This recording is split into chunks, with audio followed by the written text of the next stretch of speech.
आगे बढ़ते हैं, बात करेंगे रायपुर की। राजधानी रायपुर समेत प्रदेश के अलग अलग जगहों पर इनकम टैक्स की कार्रवाई अभी भी जारी है। पूरे छत्तीसगढ़ में स्टील और पावर कारोबारियों के 60 से अधिक ठिकानों पर दबिश दी गई। आय से अधिक संपत्ति के साथ जीएसटी चोरी का भी आरोप है। प्लांट, दफ्तर, घर, करीबियों के यहां 250 से अधिक अधिकारियों और सीआरपीएफ जवानों को लगाया गया है। 250 से अधिक अधिकारियों और 100 सीआरपीएफ जवानों को लगाया गया है इस कार्रवाई में।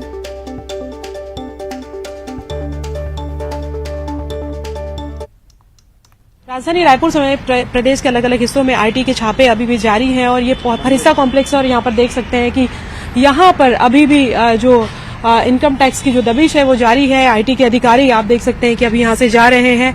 सुरक्षा कर्मी यहाँ पर सीआरपीएफ के जवान तैनात किए गए। यहाँ से 4 फ्लोर तक के लगातार इनकम टैक्स की दबिश दी जा रही है। लोहे और स्टील के जो कारोबारी हैं खासतौर पे उन पर ये दबिश जारी है और करीबन ऐसा कहा जा रहा है कि 60 जगहों पर ये दबिश जारी है।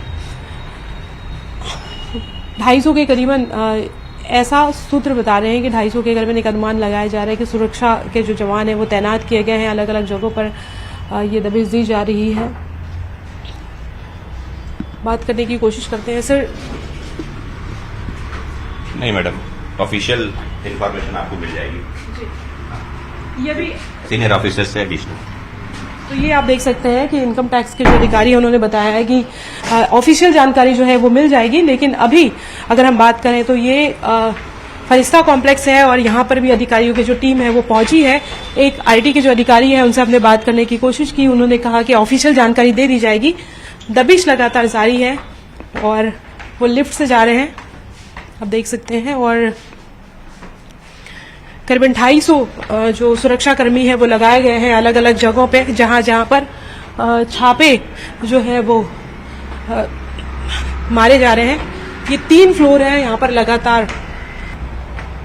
यहाँ पर ये दूसरा फ्लोर है, यहाँ पर भी सुरक्षा कर्मी तैनात है। अजय जलूका के घर पे यहाँ पर जो है वो दबिश दी जा रही। इसी तरीके से अलग अलग जगहों पर अगर हम बात करें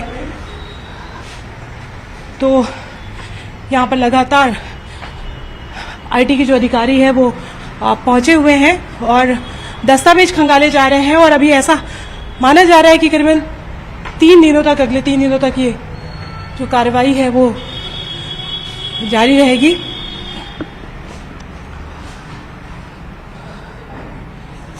तो स्टील और जो लोहे से जो जुड़े कारोबारी हैं यहाँ पर आप देख सकते हैं कि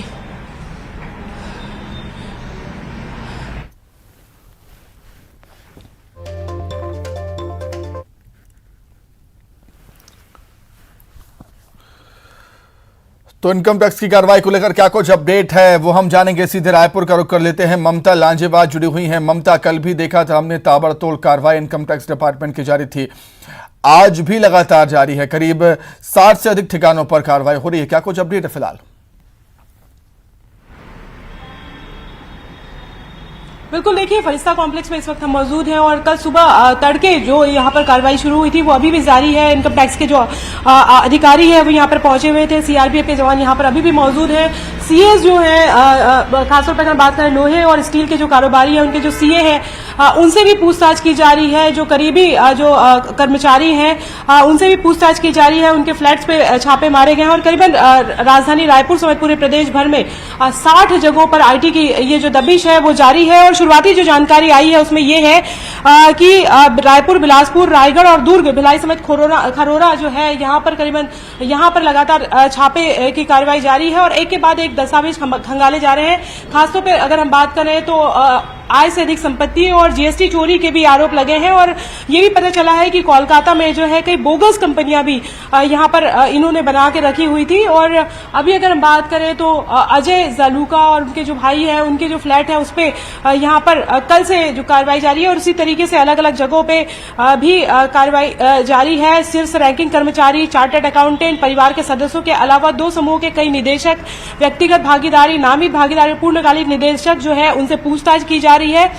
कल तड़के से ये शुरू हुई थी और उसके साथ साथ ओडिशा, झारखंड और पश्चिम बंगाल में भी चूंकि कार्रवाई की गई थी, तो क्या आपस में इनके लिंक हो सकते हैं। और इसके साथ ही एक चावल मिलर से भी अब तक पूछताछ की गई है और आईटी टीम को करीबन 35 लाख से अधिक की नकदी समेत लाखों के जेवर मिले हैं। इसके अलावा विभिन्न शहरों में राष्ट्रीयकृत और प्राइवेट बैंकों में 1 दर्जन से ज्यादा लॉकर भी मिले हैं। इन सभी लॉकरों में जो पीओ लगाकर सील किया गया है। तो इस तरीके से अगर हम बात करें तो ये कहा जा रहा है अभी कि 200 से ज्यादा आईटी के कर्मचारियों के साथ करीबन 250 ममता, ऐसा भी हो सकता है कि जो आईटी की कार्रवाई है वो आने वाले दिनों में भी हमें ऐसे ही देखने को मिले।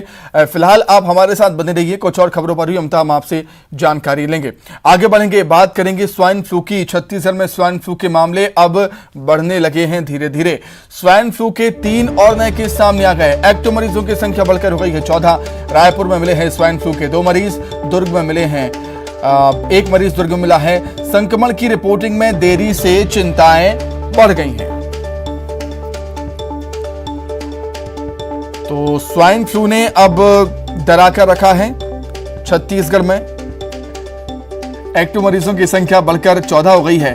3 और नए केस मिले हैं। ममता लगातार हमारे साथ बने हुई है। ममता, स्वाइन फ्लू भी अब कहीं ना कहीं डराने लगा है और चिंता का विषय है कि संक्रमण की रिपोर्टिंग में देरी।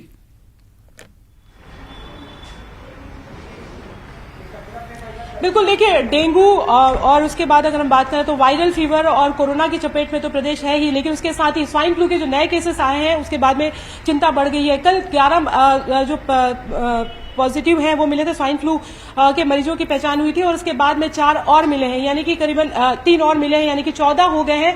पूरे प्रदेश भर के आंकड़े हैं। राजधानी रायपुर में सबसे ज्यादा है, इसके अलावा राजनांदगांव में 1, दुर्ग में करीबन 2 हो गए हैं। अलग अलग जगहों पे लगातार स्वाइन फ्लू के मरीज मिल रहे हैं। सबसे बड़ी बात यह है कि कल हेल्थ डायरेक्टर ने बैठक ली थी और इस बैठक में पूरे प्रदेश भर के सीएमएचओ को बैठक में जोड़ा हुआ था और इस बैठक में यह बात सामने आई है कि जो स्वाइन फ्लू के जो मरीजों की पहचान हुई है उनकी रिपोर्टिंग देर से हुई है। जाहिर तौर पर अगर पहले पहचान हो जाती, पहले से जांच होने के बाद भी अगर रिपोर्टिंग पहले हो जाती, तो ऐसे में जो अगर वो बाउंडेशन, अगर हम बात करें कि एहतियात नहीं बरत रहे थे, तो बहुत सारे लोग जो है वो उनके संपर्क में आए हैं और वो इन्फेक्शन फैल सकता है। तो ये एक बड़ी चिंता का विषय है। हालांकि कल हेल्थ डायरेक्टर ने, जो नीरज बंसोड़ है, उन्होंने कल बैठक ली थी और उसके बाद में तमाम सीएमएचओ को, सरकारी अस्पतालों को ये निर्देश जारी किए गए हैं। स्वास्थ्य मंत्री टीएस सिंहदेव ने पहले भी कहा है कि डेंगू, मलेरिया, वायरल फीवर के साथ ही अब स्वाइन फ्लू को लेकर भी सतर्कता बरतने की जरूरत है। सभी से ये कहा गया है कि एहतियात बरतें और अगर सर्दी खांसी के सिम्टम्स दिखते हैं, बुखार के सिम्टम्स दिखते हैं, तो तुरंत जांच कराई जाए। और अब केवल वायरल के नहीं बल्कि कोरोना और स्वाइन फ्लू की भी जांच कराई जाए। कोरोना की जांच तो चल ही रही है, लेकिन स्वाइन फ्लू को भी जांच में प्रमुख रूप से शामिल किया जाए, क्योंकि सिम्टम्स वही होते हैं और दोनों ही, स्वाइन फ्लू भी उसी तरह से घातक होता है जिस तरह से कोरोना घातक होता है। रिपोर्टिंग में देरी जो है वो, रिपोर्टिंग में देरी चिंता का विषय तो है ही, लेकिन अब ऐसा भी कह सकते हैं कि अभी देर नहीं हुई है, सतर्क और सावधान रहने की बेहद जरूरत